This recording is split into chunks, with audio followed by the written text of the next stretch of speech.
This video is brought to you by patreon.com/worsttake. Get access to exclusive live streams and Discord servers, on-screen shoutouts, and early access to some videos when you join now. Help make sure that we can continue to make content like this by supporting the Patreon. Links are in the description down below.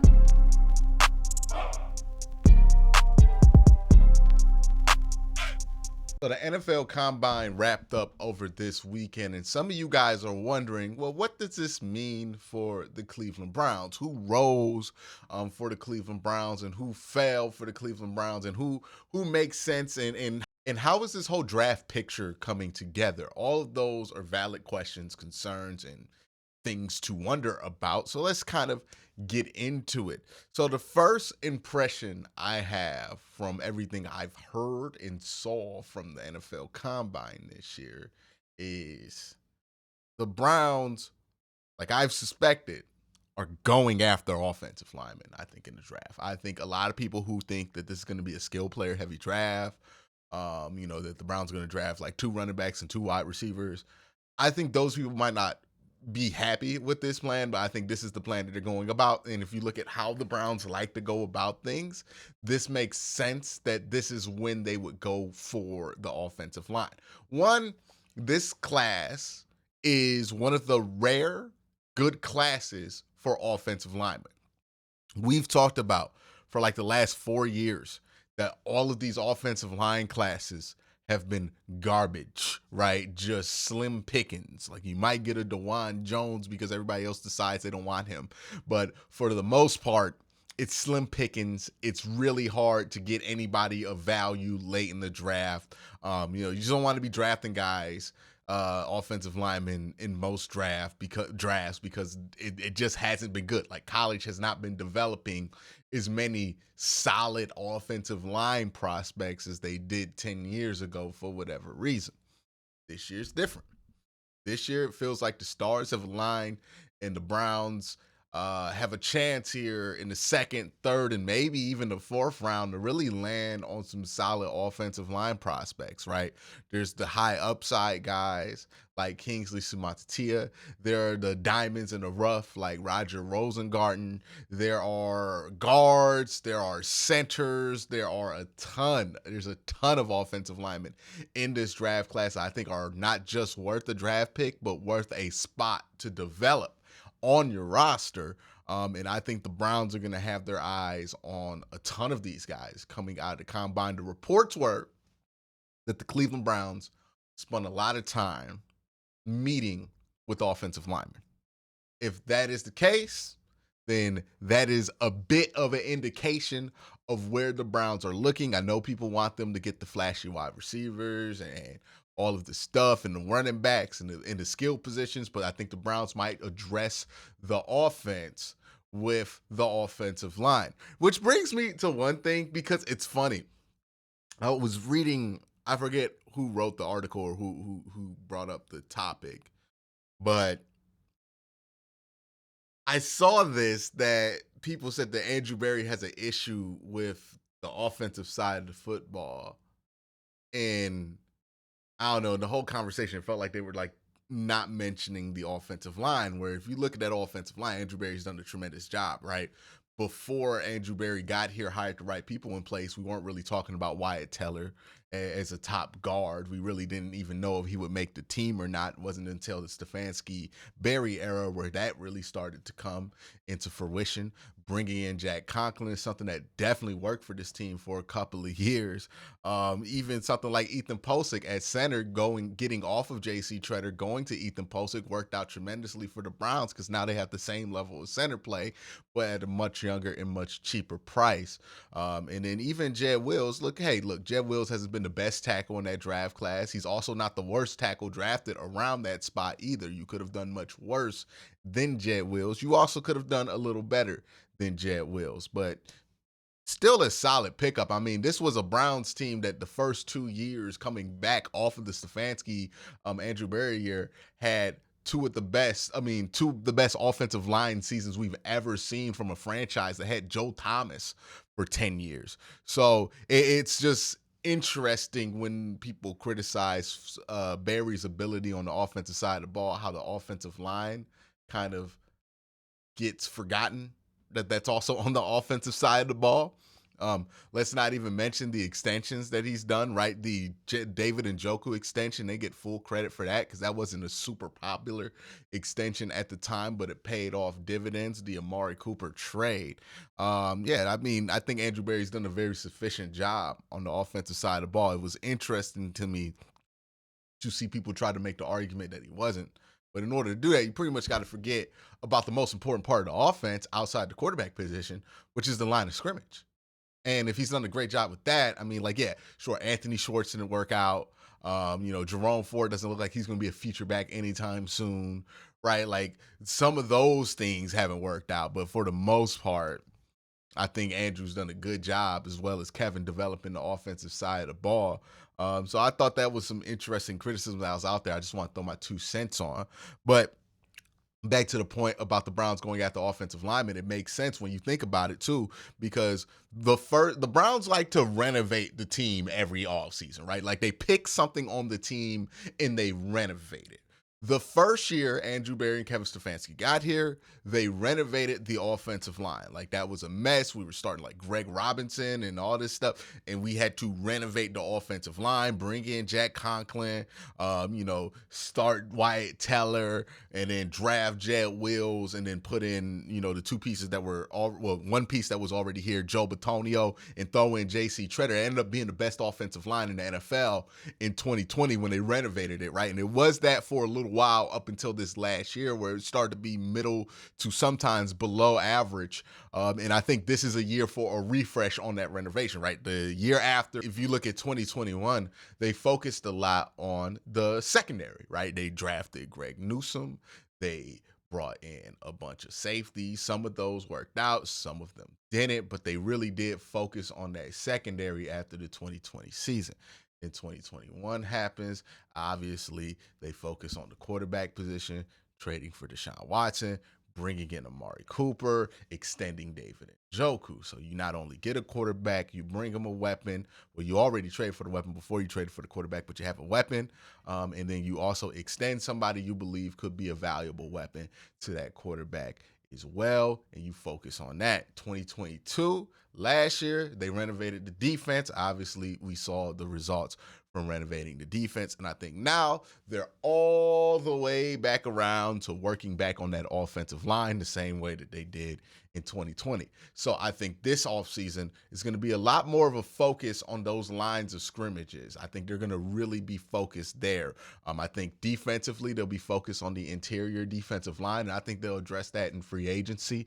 And I think the offensive line is where they look to address in the draft, where they need to make some moves. Now, I don't know if these moves are going to be things that you're going to see day one, week one of the NFL season. Like, they might draft the Kingsley Samathia, or they might draft the Roger Rosengarten. But I don't know if you see that. But I do think that they're going to be a little bit more experimental and a little bit more willing to change stuff this offseason, right? Like, maybe this is the year they flip Jed to right and try to see if Dewan can go to left tackle. Maybe this is the year where they try to do something with, maybe they try to start Jack Conklin, move Dewan there, trade Jed Wills. Like, I think they're going to get creative with that 3-tackle situation, and they're going to try to look at it from all angles and see what fits where and what could fit where. But I think they're open to changing anything in that dynamic where they might have not been as open to changing things, right? I think they've looked at Jed's development as a left tackle and thought to themselves, well, maybe we've reached the ceiling here, and maybe that ceiling isn't good enough, and maybe it's time to take a chance on getting a higher ceiling from a different player there, whether that be DeJuan Jones, whether that be somebody you draft, right? If you get Kingsley or you get Roger, I think Roger could probably be a swing tackle day one in the NFL. I don't know if he starts day one. I think he does need to get bigger and stronger, but that's with anybody that you're going to draft. So there's a lot of guys here in this draft class that you can draft, stash for a year, and develop, and they'll be ready for an opportunity in a year or two. And that's exactly the position the Browns offensive line in. They're fine to go out here day one and play with that offensive line. They'll be a good offensive line, but in a couple of years, Joe Batonio might retire. Your contract's going to be up with Jack Conklin and Jed Wills. And then you don't know what you're going to do with Ethan Posick. And then even at the other guard position, Wyatt Teller's contract gets to a point to where if it's too much money, you might want to move off of that. And you're coming to all of these crossroads on the offensive line position in a couple of years. So it makes sense that this offseason you would stack yourself up with a lot of backup options in the draft for a couple of years. Like, these might not be this year's solutions, but I think in like 2 years, we'll be really happy that the Browns address the offensive line in the draft, if that's how they go about it, because I do think that that's when you're going to start to see this come up, and you might not want to replace all of those veterans with pure rookies, right? Want to get these guys in a weight program for a couple of years. So overall, I think coming out the combine, the Browns really, really looking at offensive line. But let's talk about wide receiver, because I do think that they're interested in wide receiver, even though I think that interest is a little bit overblown. I think we tend to confuse, like, people who talk about the Browns, especially us in the media, we tend to confuse what we think about a player with what the team thinks about a player, right? And I think people in the media believe that the Browns wide receiver situation is not sufficient because you look behind Amari Cooper and you don't feel great about David Bell, you don't feel great about Cedric Tillman, you don't feel great about Elijah Moore, even though you should feel better about Elijah Moore than I think most people do right now. I think it's been a bit overblown, some of the criticism on Elijah Moore, especially for a player who really stepped up at the end of last season. But that's how we feel about the wide receiver position. If you're the Browns, you have a prospect that you believed in enough to take in day 2 of the draft, going into his 3rd year, that flashed at the end of the season. So you're not really ready to give up on David Bell yet, are you?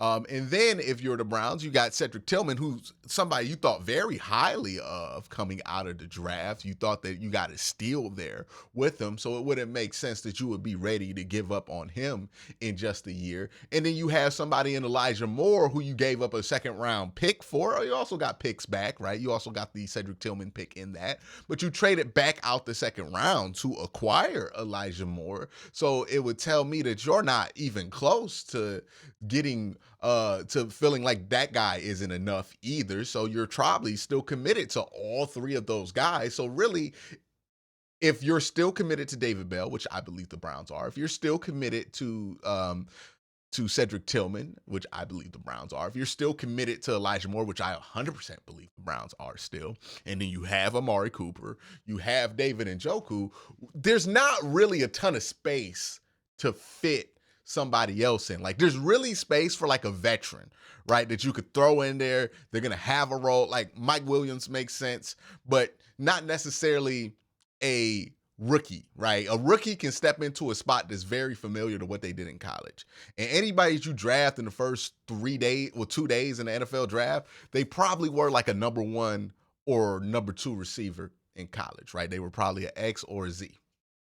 So, you know what I mean? Like, it doesn't really make sense to draft somebody, move them to a different spot as a rookie, and then expect them to contribute when you can go out and get a veteran.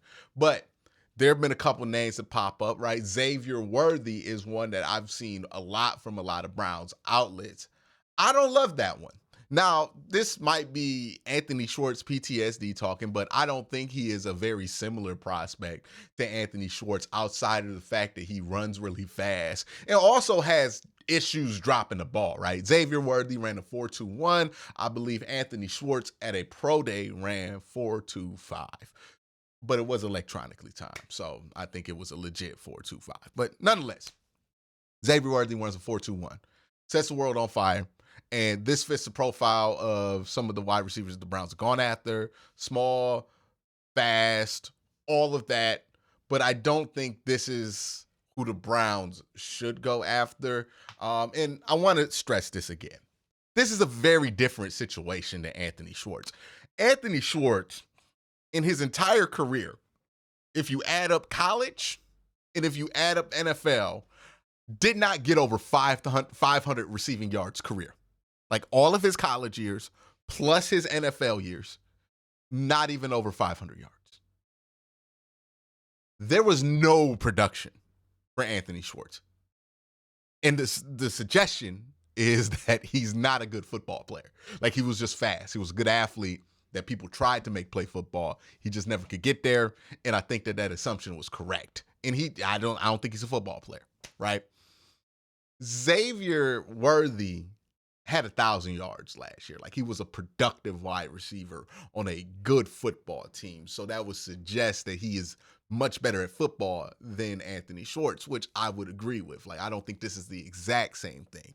My issue with Xavier Worthy is, yes, he runs 4.21, and it's easy in a vacuum to think about all of the potential that 4.2 speed can bring to an offense, right? You think about that 4.2 speed, you start getting excited because all you're thinking about in your head is, man, all he got to do is run. Can't nobody catch him, and all you got to do is throw that ball down to him, and he's going to be open. It's guaranteed to be open. But it doesn't really work like that, right? Like, the best wide receivers in the NFL, it's not like you look at the guys who ran 4.2 at the combine, and then you look at the best receivers in the NFL, and it's like a 1-to-1 list, right? So the 4.2 speed might not be the guarantee that we think it is. It's just, hey, this dude's fast. But a lot of dudes are fast in the NFL, right?